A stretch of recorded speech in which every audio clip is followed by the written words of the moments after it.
প্রথমেই মহান আল্লাহ তাআলার কাছে শুকরিয়া জ্ঞাপন করছি, যার অনুগ্রহে আপনারা জানেন গত 12ই ফেব্রুয়ারি একটি সুষ্ঠু এবং সুন্দর নির্বাচন আমরা যে প্রতিশ্রুতি দিয়েছিলাম যে কোনো প্রকার কোনো বিশৃঙ্খলা সৃষ্টি হবে না, এবং সেটা আলহামদুলিল্লাহ হয়নি।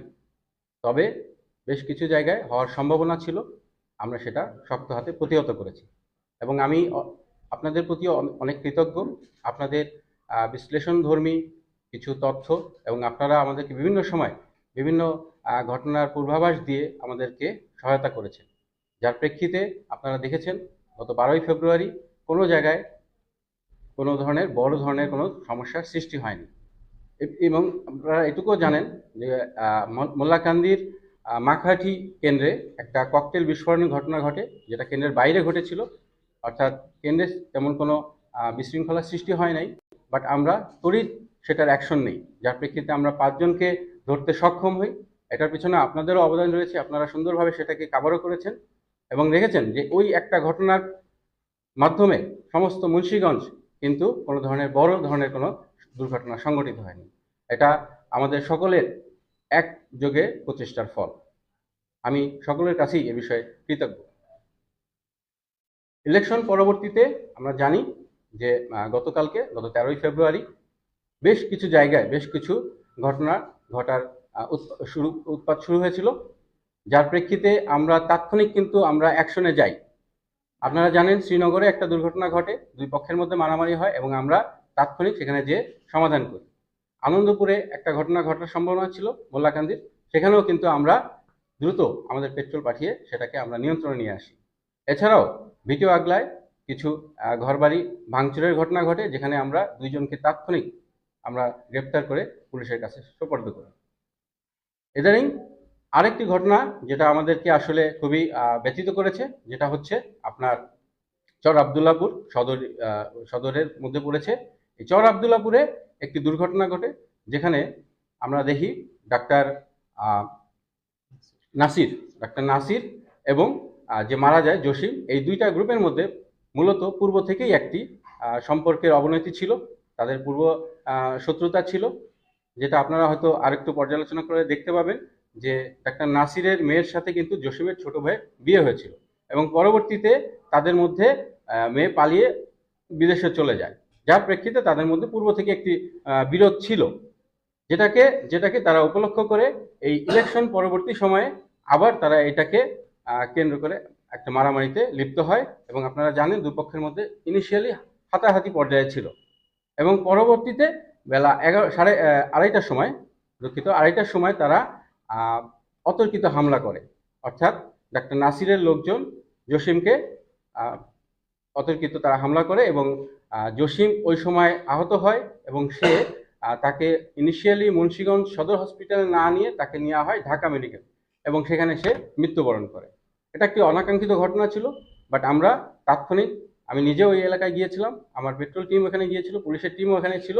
আমরা চেষ্টা করি এলাকাকে শান্ত করার এবং এলাকা শান্ত থাকে, বাট আমরা এটার সাথে সম্পৃক্ত যারা তাদেরকে ইনিশিয়ালি আমরা ধরতে পারিনি, বাট আমাদের সেটা চলমান রয়েছে, তাদেরকে ধরার কার্যক্রম।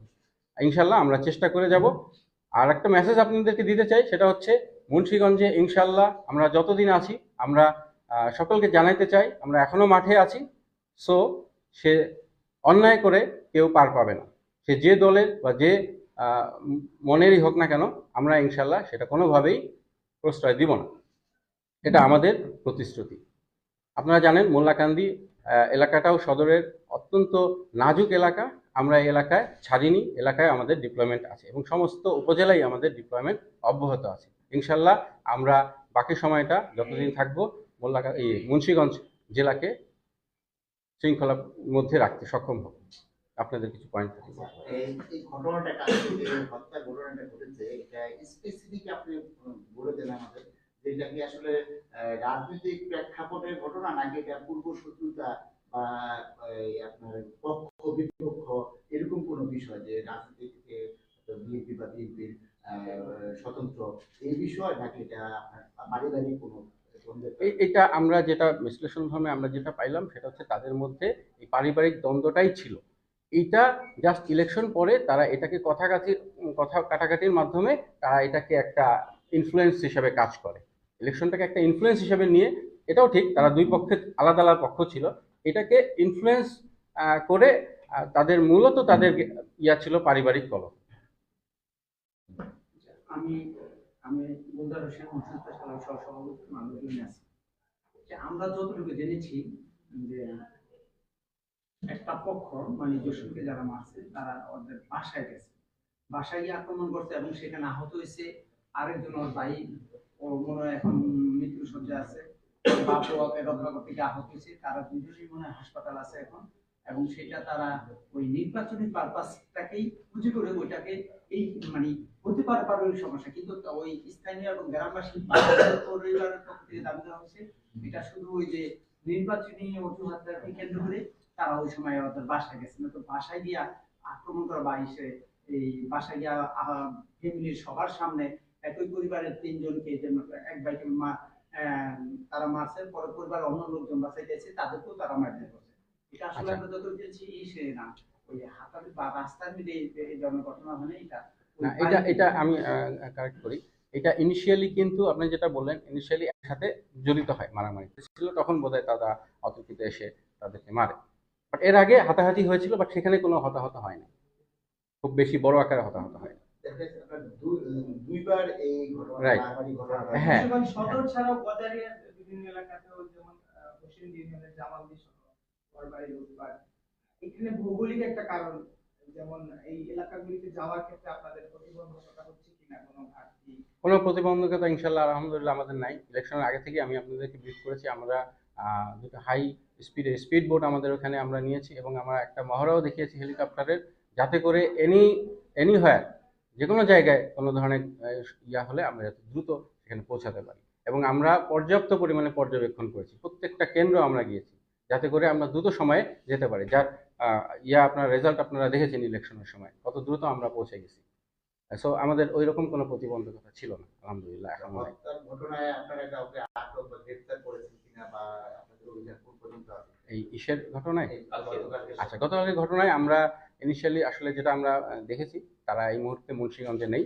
সো আমরা চলমান রেখেছি, তারা যেখানে আছে সেখানে আমরা খবর দিয়েছি। এখন বাকিটা আল্লাহর ইচ্ছা, যদি আমরা পারি অবশ্যই ধরব। না, তাদেরকে গ্রেফতার করতে পারি।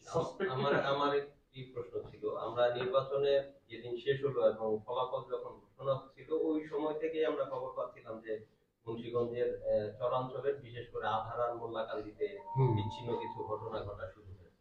তো পরের দিন এটা আসলে আরো বেশি সম্প্রসারিত হয়, এবং এই যে ঘটনাটা, এই ঘটনাটা ঘটলো দুপুর 2:30টার দিকে, এই লোকটা মারা গেল ঢাকাতে 6টার দিকে।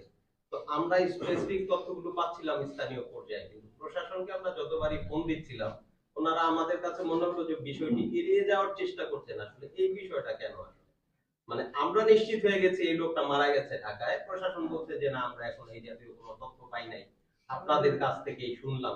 এই বিষয়টা আসলে কি লুকিয়ে রাখার একটা প্রবণতা, বা বিষয়টা কি ধামাচাপা দেওয়ার প্রবণতা? আপনি কিভাবে? না, বেসিক্যালি এই জামানায় আপনি ভালো করে জানেন, ধামাচাপা দেওয়া বা লুকানোর কোনো স্কোপই নাই। তো সবাই, আপনারা যে ইনফরমেশন দিয়েছেন, আমি প্রথমেই বলছি যে আপনাদের বিশ্লেষণধর্মী বা আপনাদের সহায়তা কিন্তু আমাদের অনেক উপকারে দিয়েছে, এবং ইলেকশনটা সম্পন্ন হওয়ার পিছনে আপনাদের অবদান অনেক।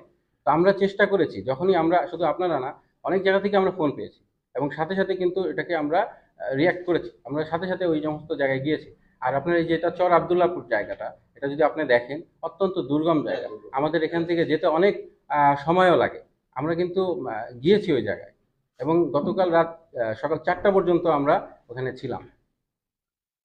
তো আমরা প্রত্যেকটা জায়গায়, এরকম আরো কয়েকটা জায়গায় হয়তো আরো বড় ধরনের দুর্ঘটনা হতে পারতো, যেটা হয়তো এখন আসতেছে না, বিকজ আমরা প্রম্পটলি অ্যাকশন নিতে সক্ষম হয়েছি।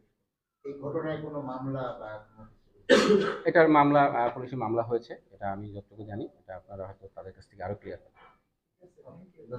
মানে অস্ত্র উদ্ধারের ব্যাপারে আপনাদের এখানে যে কার্যক্রম চলমান আছে, বর্তমানে বিভিন্ন জায়গায় যে হামলা হচ্ছে দেশীয় অস্ত্র দিয়ে, এই ব্যাপারে আপনাদের পদক্ষেপ কি, বা এই ব্যাপারে অভিযান সম্পর্কে জোরদার করা হচ্ছে কি? অস্ত্র উদ্ধারের বিষয়ে আপনারা জানেন, পূর্ব থেকেই, ইলেকশনের আগে থেকেই কিন্তু আমরা সোচ্চার, অস্ত্র উদ্ধার অনেক জায়গায় করেছি। ইভেন ইলেকশনের দিনও আমরা একটা অস্ত্র পেয়েছি, এবং 20টা ককটেলও, কিন্তু তাজা ককটেল, সেটাও কিন্তু আমরা পেয়েছি। এবং এই অস্ত্র উদ্ধারের কার্যক্রম চলমান, ইনশাল্লাহ এটা আমরা যতদিন থাকবো এটা চলমান থাকবে। কালকে একটা ভিডিও ভাইরাল হয়েছে, সিসি ক্যামেরা ফুটেজ আনন্দপুরের, ওখানে শটগান ব্যবহার হয়েছে এবং হাতে ককটেল, গামছা দিয়ে মুখ মোড়ানো হয়। ওই ব্যাপারে কি আপনার অবগত আছেন যে কালকে শর্টগান যে ব্যবহার হচ্ছে কি আইডেন্টি করতে পারছেন কিনা? আনন্দপুরের ঘটনা মানে একটা বিশৃঙ্খলা সৃষ্টি হচ্ছে এটুকু আমরা জানতে পেরেছি, আমরা সাথে সাথে ওইখানে আমরা গিয়েছি, বাট এরকম শর্টগান দেখা গিয়েছে এই বিষয়ে আমার এখনো অবগত সিসি না। ক্যামেরার ফুটেজটা পাননি আপনি? ওটা আমরা বিষয়ে জানি। আসলে সেনাবাহিনীকে আমরা ধন্যবাদ জানাচ্ছি এই জন্য অন্যান্য বাহিনীর তুলনায় নির্বাচনের দিন আমরা দেখেছি সেনাবাহিনী এবং সৈন্যের বিভিন্ন জায়গায় আইনশৃঙ্খলা রক্ষার জন্য ভালো ভূমিকা রাখছে। এটাও সঠিক যে তারা ওই যে আনন্দ যে ককটেল বিস্ফোরণের পরে আমরা ভিডিও ফুটেজগুলো দেখেছি আপনাদের ভূমিকা রাখছেন, দ্রুত নিচ্ছেন এবং ভালোভাবে পদক্ষেপ নেওয়া এটা নির্মূল করছে। আমরা আশা করি এই সামনে কিছু ঘটনা আমরা সংখ্যা প্রকাশ করতেছি যে বাহিনীর মানুষের এগুলো আপনাদের মুসলিমদের একজন নাগরিক হিসাবে আমাদের অনুরোধ থাকবে আপনারা আমরা প্রচুর পরিমাণে এই গতকাল সারা রাত কিন্তু আমাদের পেট্রোল বাইরে ছিল। আমাদের যতটুকু সম্ভব সবগুলো পেট্রোল আমরা কিন্তু বাইরে বের করে রাখছি, এবং এখন অদ্যবধি আজকে থেকেও আমাদের পেট্রোল কিন্তু বাইরে আছে, এবং এটাও আজকে সারা রাত থাকবে, এবং যতদিন না পর্যন্ত নর্মালাইজ হবে কোনো কিছু আমরা এটা আমরা যতদিন আছি এখানে ইনফ্যাক্ট ততদিন পর্যন্ত আমরা এটা চলমান রাখবো ইনশাআল্লাহ। Thank you so much. Thank you. সুন্দর নির্বাচন করছেন আপনারা এবার। না, আপনাদের অবদান অনেক, আপনাদের অবদান অনেক, আমি বারবারই বলি, কারণ আপনারা যদি প্রোঅ্যাক্টিভ অ্যাকশন না নিতেন, আগে থেকে যদি আপনারা বিভিন্ন জিনিস উপস্থাপন না করতেন, তাহলে কিন্তু আমরাও ওইটা বুঝতাম না। আপনাদের এর জন্য অবদান আমি মনে করি অনেক, এবং কোনো মিস ইনফরমেশন যায় নাই, ঠিক আছে, মুন্সিগঞ্জে কোনো মিস ইনফরমেশন যায় না, যে কারণে মুন্সিগঞ্জে নির্বাচনী ইনফরমেশনের ক্ষেত্রে আমরা খুবই সচেতনতা অবলম্বন করেছি, মানে ক্রস না করে আমরা কোনো তথ্য আলহামদুলিল্লাহ। না, এটাই আপনাদেরও সাকসেস, যে নির্বাচন সুষ্ঠু হওয়া মানে কি আপনাদের বড় সাকসেস, যে আপনারা পূর্ব থেকে সবকিছু আমাদেরকে ক্লিয়ারলি একটা আইডিয়া দিচ্ছেন, এবং আপনারা সবসময় আমাদেরকে ডেফিনেটলি আপনাদের এই বিশ্লেষণধর্মী অ্যাগ্রেসিভ কিছু জিনিসপত্র কিন্তু আমাদের জন্য ভালো। আপনারা আগে আমাদেরকে সতর্ক করছেন, এটাই তো চাই।